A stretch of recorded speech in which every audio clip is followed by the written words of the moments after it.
اهلا بكم في فيديو جديد على قناة مصنع الطيبين. الحمد لله والفضل لله تم تسليم فرن عيش سياحي او فرن عيش مصري للاستاذ عمرو من مركز ابو كبير. الحمد لله والفضل لله تم تجربة الفرن وتسليم الفرن، وزي ما انتم شايفين العيش ما شاء الله. الفرن اللي معانا مواصفاته ايه؟ اول حاجة طول الفرن 3 متر ونص. الحصيرة او السير اللي موجود جوه الفرن، السير ده او الحصيرة دي طولها 3 متر ونص، عرض 70. الحصيرة ماركة النجمة. الموتور الموجود في الفرن موتور 1.5 اتحاد اوروبي. الابو الخاص بالفرن ابو مصنوع من الطوب الحراري. الولاعات الخاصه بالفرن ولاعات ليزر. الفرن بيشتغل على الغاز الطبيعي او الغاز الخاص بانبوبه البوتاجاز. كتينه جنزير. الجروبوكس الخاص بالفرن 3000 لفه. العازل الخاص بالفرن 14 سم، وكمان فرش تنظيف السير. شركه الطيبين بتقدر تصنع ليك الفرن المناسب ليك، سواء فرن عيش شامي او فرن عيش سياحي، حسب المواصفات اللي حضرتك طالبها. يعني لو حضرتك عندك اي مواصفه معينه، شركه الطيبين تقدر تصنع لك المواصفه دي بالتحديد.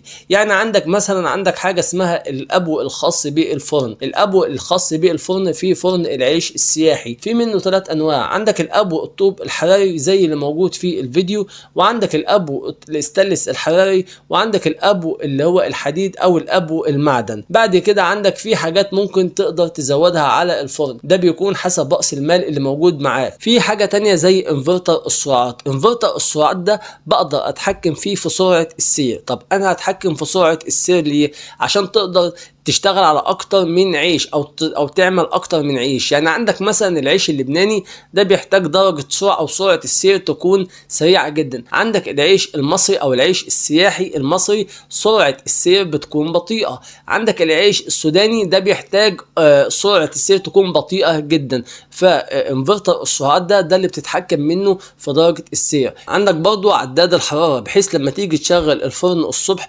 تتأكد ان الفرن وصل للحرارة المطلوبة. وكمان متوفر في شركة الطيبين كل انواع واحجام العجانات اللي ممكن تطلبها. شركة الطيبين بتقدر تصنع لك الجودة المناسبة ليك حسب الطلب وحسب الرغبة وحسب رأس المال اللي متوفر معاك. شركة الطيبين موجودة في محافظة الدقهلية، مركز ميت ابو خالد. تقدر تتواصل مع المهندس محمد، رقمه موجود على الشاشة. لو عندك اي استفسار او حابب تشتغل في المشروع هيفيدك وهيساعدك في حاجات كتيرة جدا. ده كان فيديو النهاردة على قناة شركة الطيبين. اشوفكم في فيديو جديد وتسليمة جديدة ان شاء الله. الى اللقاء.